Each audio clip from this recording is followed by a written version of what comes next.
السلام عليكم ورحمة الله تعالى وبركاته. هاي نحضروا معا طبق صيفي وهو اللوبيا مشطو بشوية لحم وشوية خضار. بسم الله نبدأ.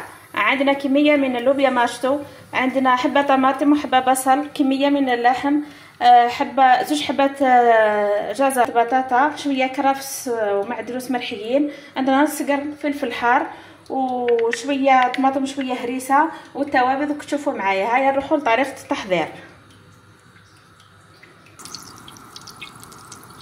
هنا حطيت مغرف تاع مارغرين مع 2 ملاعق ولا 3 تاع الزيت، نخليهم هكا يسخنوا ومن بعد نقليو فيهم اللحم تاعنا. هنايا راني ضفت اللحم يتقلى شويه حتى يخرج شويه الماء تاعو، ومن بعد نضيف الخضار حتى هما يتقلاو.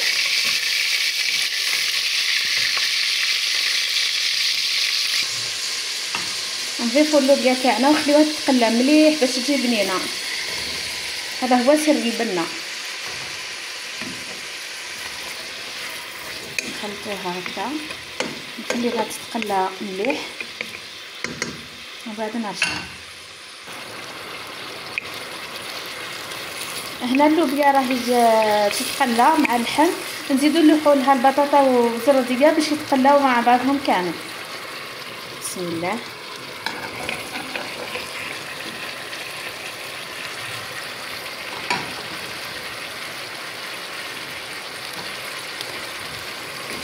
ندير لهم شويه ملح وشويه فلفل الكحل. هنايا نملحوهم باش ما يجوش صامتين يتقلاو مليح. نضيفو شويه رشه تاع فلفل الكحل، نخلطو ونقصوا لها النار، نغطيو عليها ونخليوها تتقلى في غيرها.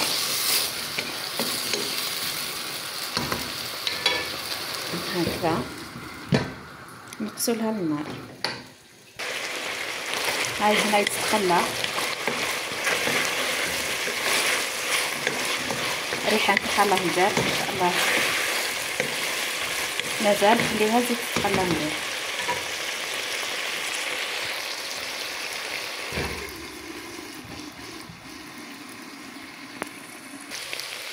هاي هنا تقلات، وكنضيفو لها البصله والطماطم والثوم هذوك حيناهم. بسم الله. نزيدو لها التوابل عندنا كزبر، بسم الله،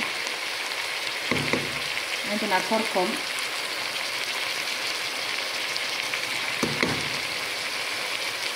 وعندنا زنجبيل والفلفل الكحل والملح رانا درناهم بدون. نزيدو نخليوها تتقلى.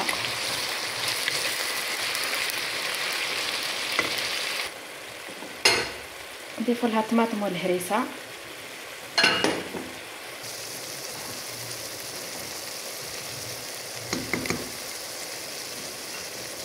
نزيدو الكميه هذه تاع الهريسه نخلطوها ونخليوها تتقلى. اسمحوا لي يا غالياتي، هنا راني نسيت ما قلت لكمش بلي تقدروا ديروا فيها زيتون. انا بغيت ندير فيها زيتون باش تجي كميه شويه كافيه للعائله. كي يتقلى هكا تتقلى مليح ومن بعد نضيفوا لها زيتون. راكم تبعوا معايا. هاي تتقلى الشكل تاعها يشهي.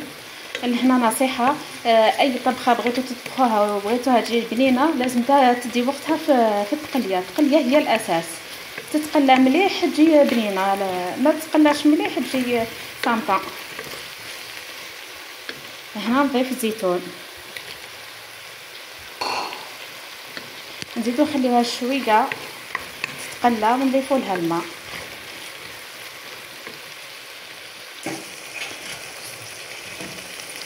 هنا نضيفو شويه ماء.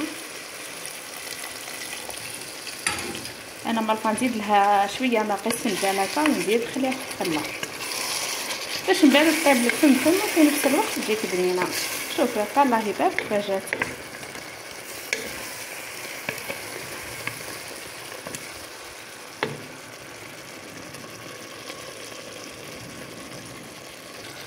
هاي هنا راهي تقلات معانا. كي تخرج الزيت من الفوق عارفوا بلي راهي تقلات مليح. فكان نمرقوا بالماء الكافي، نحاولوا ما نديروش فيها الماء بزاف، المهم بقيت الماء يطيب لنا اللحم.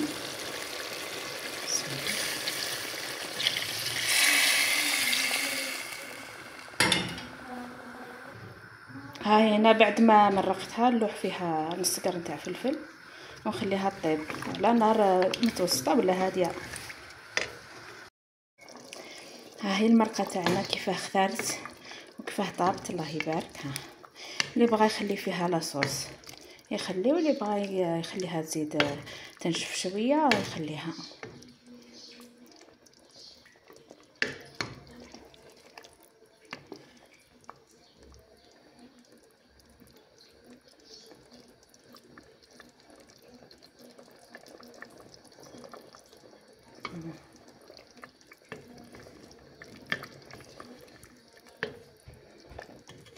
نشوفوها في صحن تقديم.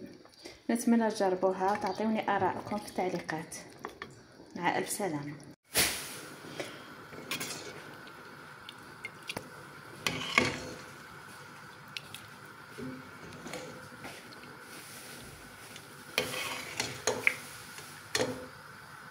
هذا هو شكله النهائي. بالصحة إن شاء الله.